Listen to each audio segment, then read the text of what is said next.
Elvis Presley, the king of rock and roll, was more than just a music icon. He was a phenomenon, a legend whose life was as complex and enigmatic as the man himself. But behind the glamour and the glory, there were dark secrets and hidden struggles that few ever saw. It was a hot summer night in Memphis, and Elvis was about to perform at a packed arena. The crowd was electric, screaming and chanting his name. But inside, Elvis felt a different kind of heat, a burning anger and frustration that threatened to boil over. His eyes, already red from the bright stage lights and the strain of relentless performances, were almost blind. The sweat poured down his face, mingling with the makeup that was supposed to make him look perfect. As the show ended, Elvis stood at the back of the stage, looking out into the sea of faces. He couldn't see them clearly, but he could feel their energy, their love. Sam Thompson, one of his trusted bodyguards, watched as Elvis's hands trembled. He knew the routine: take Elvis to the limo, where he would lie down with cold compresses on his eyes, trying to soothe the pain and the exhaustion. Sam helped Elvis into the limo, where ice and water were waiting. Elvis placed the ice on his eyes and his face, and after a few minutes, he asked the question he always asked: how was the show tonight? Did the fans like it? It was a genuine inquiry, a way for Elvis to connect with his audience, to make sure that the love affair between him and his fans was still alive. But the love affair was not just about the music. It was about the connection, the energy, the way Elvis made each fan feel like they were the only one in the room. He would throw colorful silk scarves into the crowd, and the girls who caught them felt like they had been chosen, like they had a special bond with the king. It was a magical moment, but it came at a cost. The scarves often caused chaos, with fans clawing at each other to get a piece of Elvis. Sam knew that Elvis was more than just a performer. He was a kind and generous man, always looking out for others. But there was another side to him, a side that was volatile and unpredictable. Sam had seen it many times, especially during the later years. Elvis's temper could flare up suddenly, and he would lash out at those around him. It was a side of Elvis that his closest friends, like Sam, had to deal with. One night, after a show in Madison, Wisconsin, Elvis and Sam were driving away from the arena when they saw a fight breaking out at a gas station. Elvis, always ready to take action, dropped into a karate stance and pulled out his Derringer. Sam, knowing the danger, stepped in front of Elvis and drew his own gun. The fight was over by then, but Elvis, ever the peacemaker, made the men shake hands and apologize to each other. He even gave them his autograph before they drove off into the night. Elvis's generosity was legendary. He would give away cars, houses, and even his own belongings to those he thought needed them. But there was a price to pay for such kindness. The constant generosity and the pressure of fame took a toll on Elvis. He needed the love and support of his friends more than ever, but even they couldn't always keep up with his demands. Elvis's personal life was just as complicated. Graceland, his beloved home, was where he lived with his wife, Priscilla, and their daughter, Lisa Marie. But it was also where other women came and went, each leaving their mark on Elvis's life. Ginger Alden, a young woman who gave Elvis a hard time, was one of the last to enter his life. Their relationship was tumultuous, with arguments and moments of intense emotion. Elvis's bodyguards, like Sam Thompson, were there to protect him from the outside world, but they also had to deal with his inner demons. They saw the struggles, the moments of insecurity, and the times when Elvis just needed someone to talk to. They were his safety blanket, the ones who would take the bullet if it came to that. As the night wore on, Sam watched over Elvis, making sure he was safe. The king of rock and roll was more than just a performer. He was a man with a heart full of love and a life full of secrets. And as the limo drove away, the city of Memphis was left with the echo of his music, a reminder of the magic and the mystery that was Elvis Presley. The Colonel was always around, watching over Elvis like a hawk. He was the one who made all the big decisions, leaving Elvis free to do what he loved most: entertain. But the Colonel wasn't just a businessman. He cared for Elvis as a person. They had been through thick and thin together, and their relationship was complex. Sometimes they clashed, but Elvis always trusted him to handle the business side of things. Elvis's generosity was legendary. He once gave Shepard his first tour bus in the middle of the night. Shepard arrived at Graceland at 1 a.m., and Elvis dragged him along to Dallas to pick up a new Jetstar plane. There, Elvis handed over the keys to a brand new tour bus. It wasn't just the bus. Elvis was known for giving diamond rings and other valuable gifts to his friends. For Elvis, the joy was in the surprise and seeing the reactions on their faces. His friends repaid his generosity with loyalty. Elvis's love for entertaining was unmatched. He could always make money by doing what he loved. In 1969, Shepard helped with Elvis's comeback tour. The Colonel was strict, insisting everything be done his way, but Elvis was the one who ran the show. He had a perfect pitch and could spot a wrong note from miles away.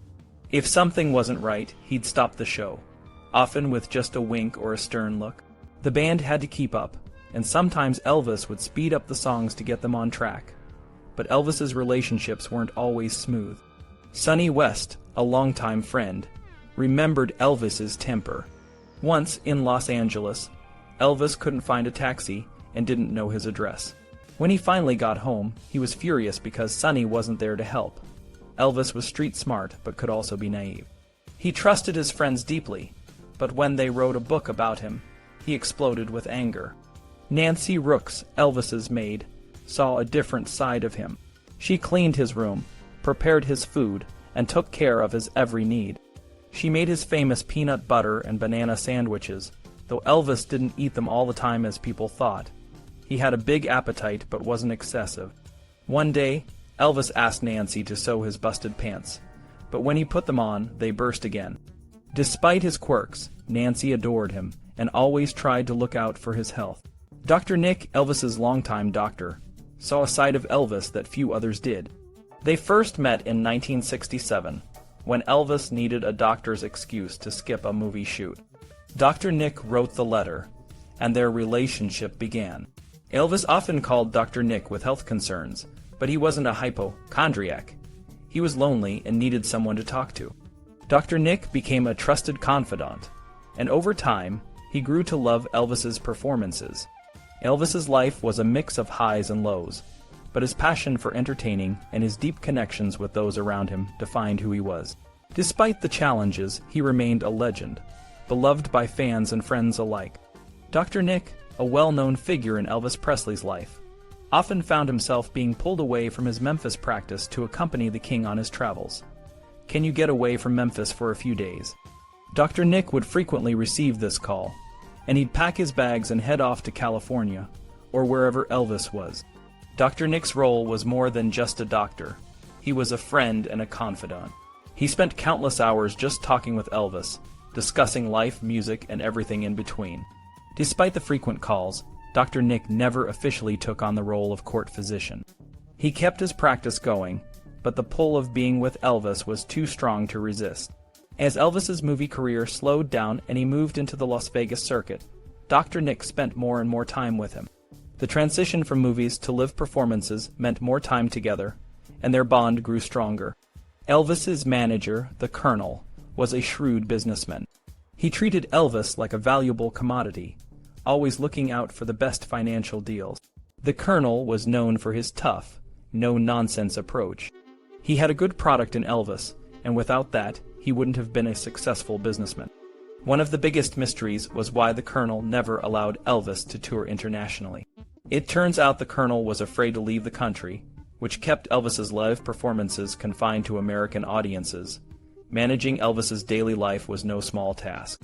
M.S. Rooks, a dedicated and loyal employee, was responsible for his eating habits. Elvis's schedule was unconventional, with breakfast often served at 5 p.m., and meals that would shock most people with their size and timing. M.S. Rooks prepared everything just the way Elvis liked it, from his meatloaf and baked potatoes to late-night snacks like pies and chocolate. Elvis's relationship with women was a topic that often came up. M.S. Rooks shared stories about his interactions with Ginger, a young woman who caused a lot of drama. Ginger was young, and Elvis's family worried about the relationship. Despite the turmoil, Elvis remained devoted, buying her gifts and even considering marriage. However, Ginger's behavior, including her frequent absences and alleged infidelity, led to many arguments. Elvis would confide in M.S. Rooks, asking her to help track Ginger down. Elvis's temper was well known, but it wasn't often directed at his staff. MS Rooks recalled a time when he got so upset that he ripped the phone from the wall, but it was a rare occurrence. Despite his fame, Elvis was a kind and generous person. He treated his employees like family, often giving them cars and other gifts. MS Rooks, who had a close relationship with Elvis, remembered him as a big brother figure who encouraged her to be a little cheeky. Music was always a part of Elvis's life. He would sing around the house, turning Graceland into his own private concert hall. MS Rooks joined him in duets, singing "Precious Lord," "Take My Hand and Lead Me On," while he played the organ. It was moments like these that made Graceland feel like a home, filled with love and music. Elvis's personal nurse, Marion Cock, also shared her memories. She met him when he was in the hospital, and later became a regular presence at Graceland. Marion saw a different side of Elvis, one who needed someone to talk to rather than a nurse. Their relationship was based on friendship and mutual respect. Marion never accepted payment for her time, and Elvis appreciated her for it. She saw him as a kind, caring person who put others before himself.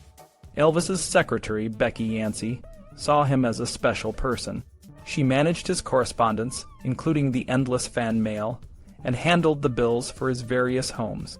Despite the workload, she felt like she was part of a happy family. Becky appreciated Elvis's intelligence and his love for books, particularly those on religious and medical topics. Elvis's life was a complex mix of fame, friendship, and personal struggles. For those who were close to him, he was more than just a superstar. He was a kind, intelligent, and deeply caring individual. His legacy lives on through the memories of those who knew him best.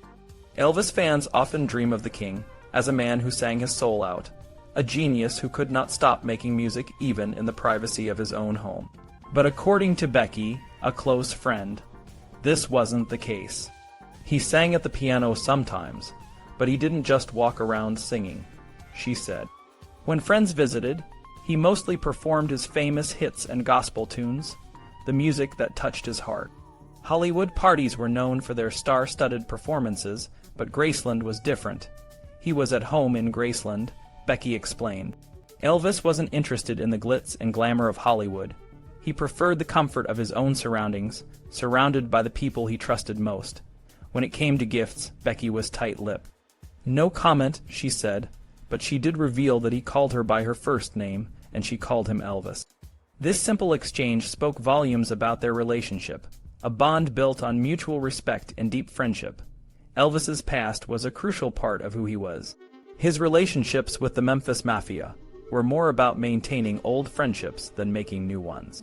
Even those outside the Mafia, like Fred Frederick, felt the warmth of Graceland's embrace. Fred, who had grown from a poor boy to an investment banker, saw a side of Elvis that few others did.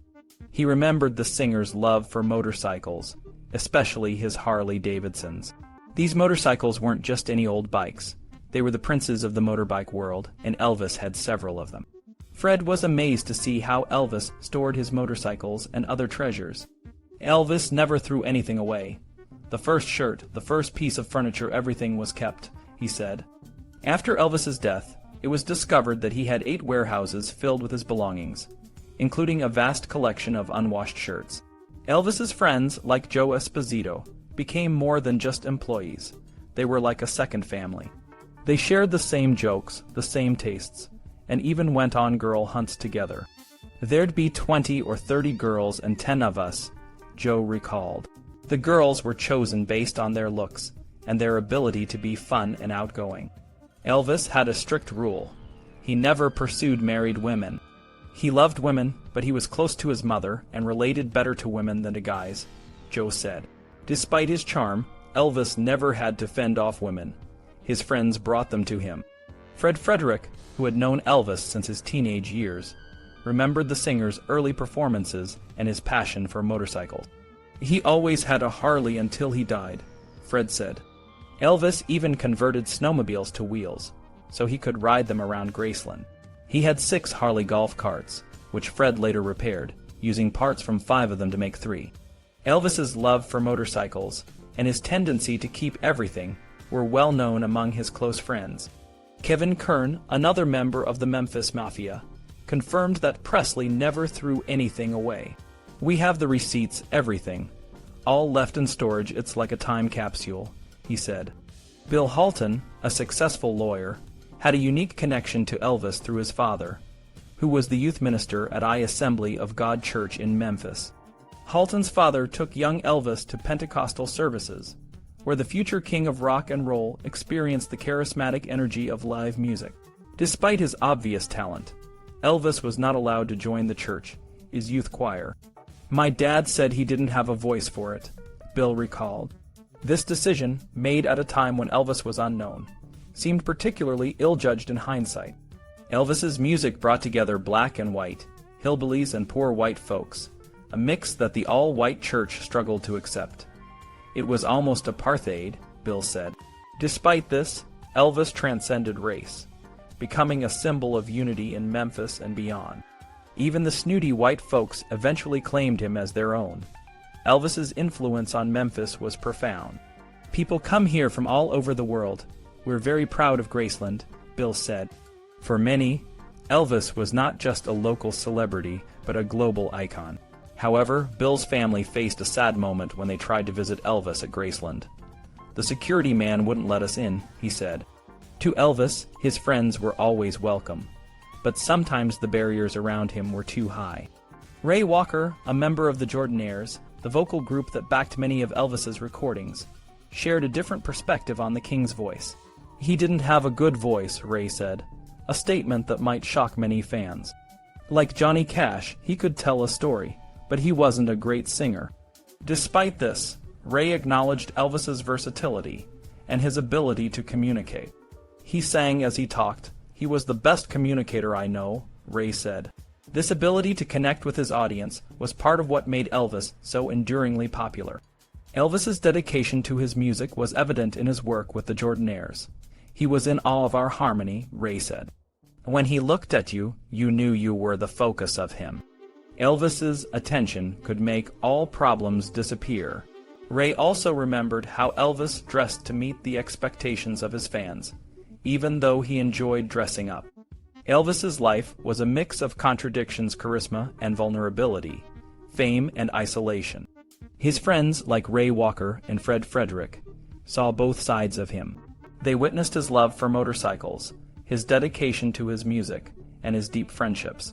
Despite the challenges, Elvis's legacy continues to inspire and captivate people around the world. Walker insisted that Elvis was always a solo artist, someone who drew from his surroundings and people, and in turn, they drew from him. Just by watching him perform, you could see how aware he was of everything around him.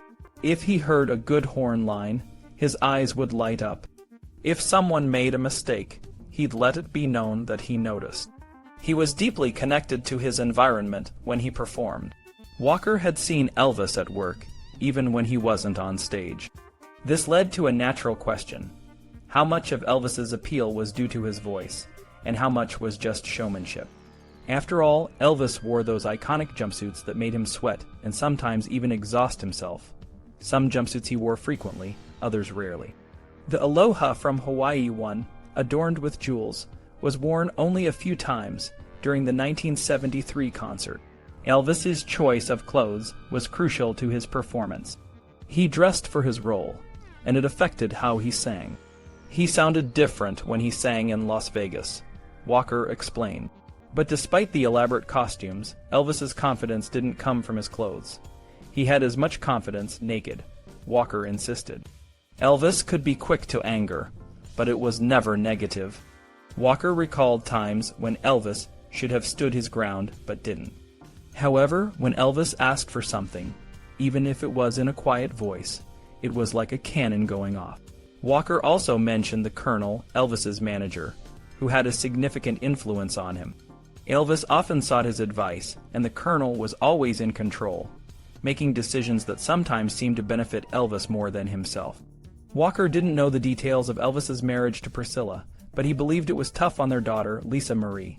Elvis was caught up in a tsunami, Walker said. The constant hustle wasn't good for Lisa Marie, so Priscilla took her away to raise her in a more normal environment.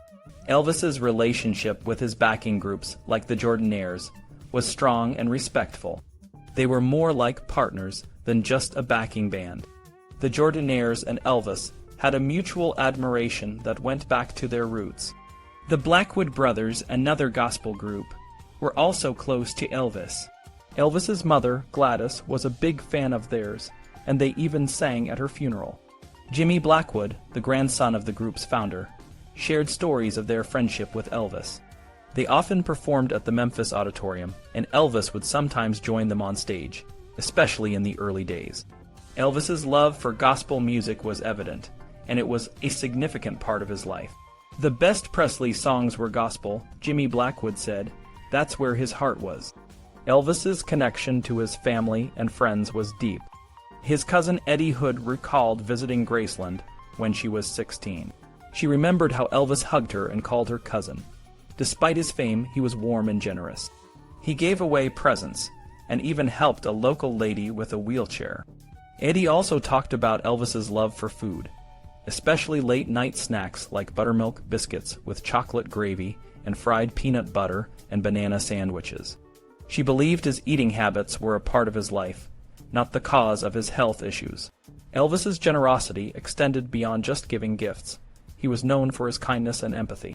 When Eddie's brother died, Elvis comforted her, saying, "He's only a window away." This deep connection to his family and friends was a reflection of his character. He gave love freely, often in the form of comfort and support. Nashville was another important place in Elvis's life. It was the home of RCA Records, the label that helped him become a star. Nashville was where he recorded many of his hits, and where the Grand Ole Opry, the heart of country music, was located.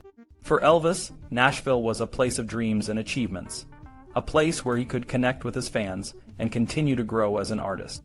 Elvis's influence was so strong that even after his death, his presence lingered. The people who knew him, like Walker, Jimmy Blackwood, and Eddie Hood, continued to share stories and memories, keeping his spirit alive. Whether in Memphis, Nashville, or wherever he performed, Elvis's impact was undeniable. He was a man who lived his life with passion, love, and a deep connection to those around him. Elvis Presley's life and career are full of stories that seem almost too wild to be true. In Nashville, the city that gave birth to so much of the music he loved, Elvis became a legend. Today, it's hard to walk around Nashville without seeing his face in a shop window or hearing his music in a bar. For many, he's the face of country music, even though there were other greats like Johnny Cash and Carl Perkins. But for every song by one of them, there seemed to be a dozen by Elvis. Elvis's journey to the top wasn't easy, and a lot of it happened in Nashville. One of the key figures in his rise was Sam Phillips, who owned Sun Records. Phillips was a brave guy who didn't care what others thought. He stood up to the Ku Klux Klan and helped launch the careers of many black artists. When he first heard Elvis, he saw something special, but even Phillips had his limits. He could only press so many records at once, and that's why he eventually sold Elvis's contract to RCA. RCA Studios in Nashville, now a museum, played a crucial role in Elvis's success. When he first walked into Studio B in 1958, it was a new place with new equipment. The studio had already made hits with artists like Don Gibson and the Everly Brothers. When Elvis came back in 1960, the studio had a reputation, and he recorded some of his biggest hits there, including It's Now or Never and Are You Lonesome Tonight. The studio was where they created the famous Nashville sound, which used strings, marimbas, and other instruments not typically found in traditional country music. Elvis worked with some of the best in the business, like Chet Atkins, who was both a great guitarist and a hands-on producer. Sometimes things didn't go smoothly. Elvis once got so frustrated with a record player that he kicked it, and the damage is still visible today. Elvis's time in Nashville wasn't just about making music. He had a deep connection to the city and its people. He was known for his generosity, often giving away cars, jewelry, and even houses to friends and strangers.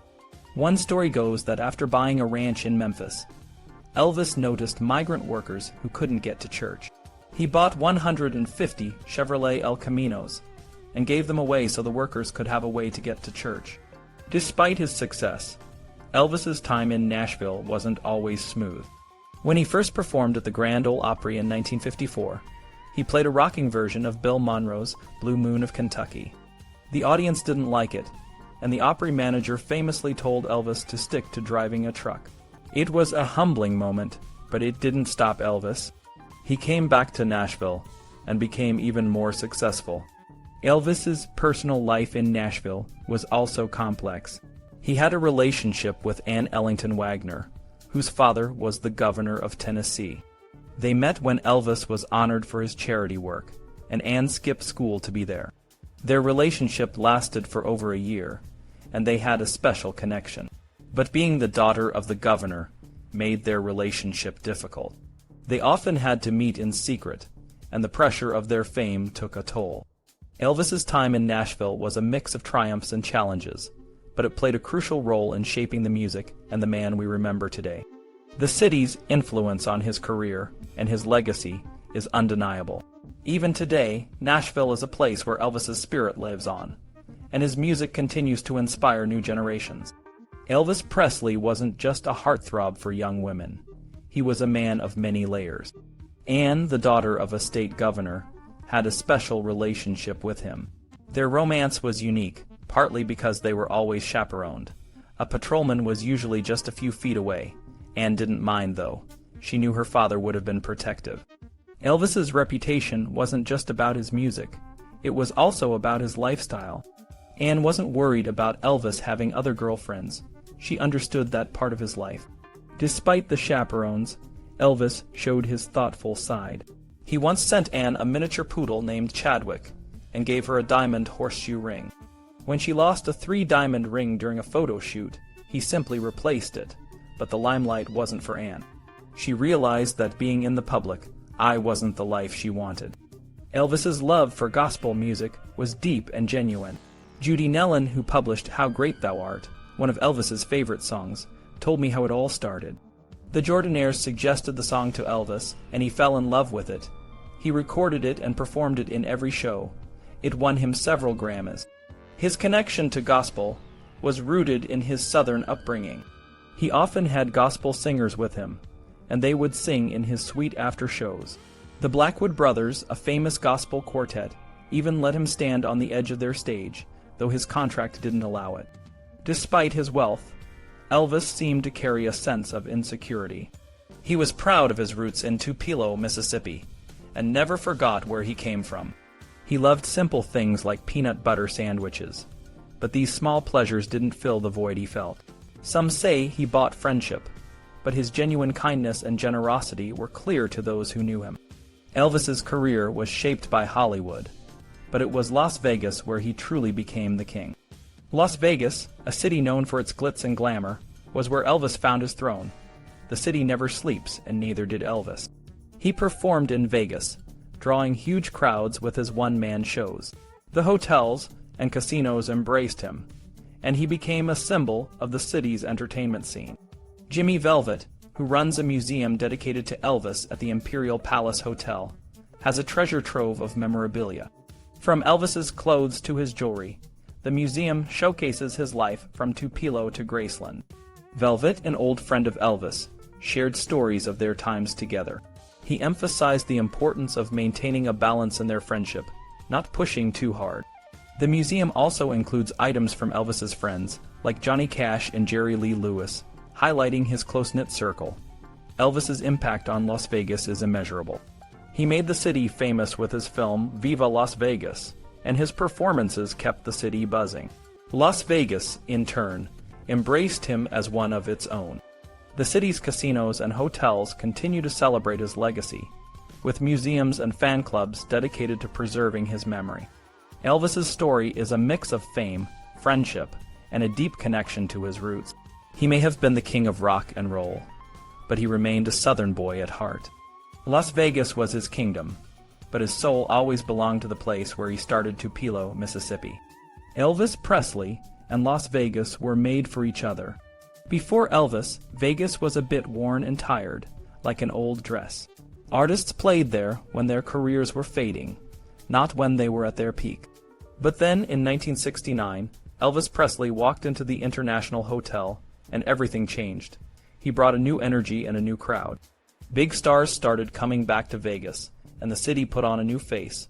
just like a woman freshening up her makeup to attract attention. Elvis was more than just a performer. He was a master of connecting with his audience. He knew exactly what to say and do to make people feel special. Whether it was making them laugh, cry, or cheer, Elvis had a unique talent for reading the room and giving the audience exactly what they wanted. People paid top dollar to see him, about $25 for a dinner show, which was a lot of money back then, but it was worth every cent. Elvis wasn't just a star, he was a giver. He would buy expensive jewelry from his favorite jeweler, Stuart Small, and give it away to people he liked. He was generous with his time and his gifts, and he always wanted to know if his fans enjoyed his shows. He cared deeply about the young women who came to see him, and he made sure they felt special too. For many, Elvis was more than just a performer. He was a friend, a mentor, and a source of inspiration. Susan Lawrence, who runs the Viva Las Vegas Club, remembers her father, a sous chef at the International Hotel, making hamburgers for Elvis. For her, Elvis was a part of her life from a young age. She says, "I didn't know how to pray, but I played Elvis Presley songs instead. His music and movies added to my life." Vicky Sessler, a dedicated fan, moved to Las Vegas just to be closer to Elvis. She remembers the times she met him and the scarves he gave her. Even now, decades later, she wears a watch with Elvis's picture on it, a symbol of her enduring love for him. Elvis's relationship with Las Vegas was more than just a series of performances. It was a partnership that revitalized the city and brought it back to life. He showed that big stars could draw big crowds, and that Las Vegas could be the place to be. Even today, the memory of Elvis Presley continues to bring people to Las Vegas, where they remember the man who changed the city forever. For those who knew him, and for those who only saw him perform, Elvis Presley was more than just a king of rock and roll. He was a legend, a friend, and a symbol of the magic that can happen when a city and a star come together. And in Las Vegas, that magic lives on.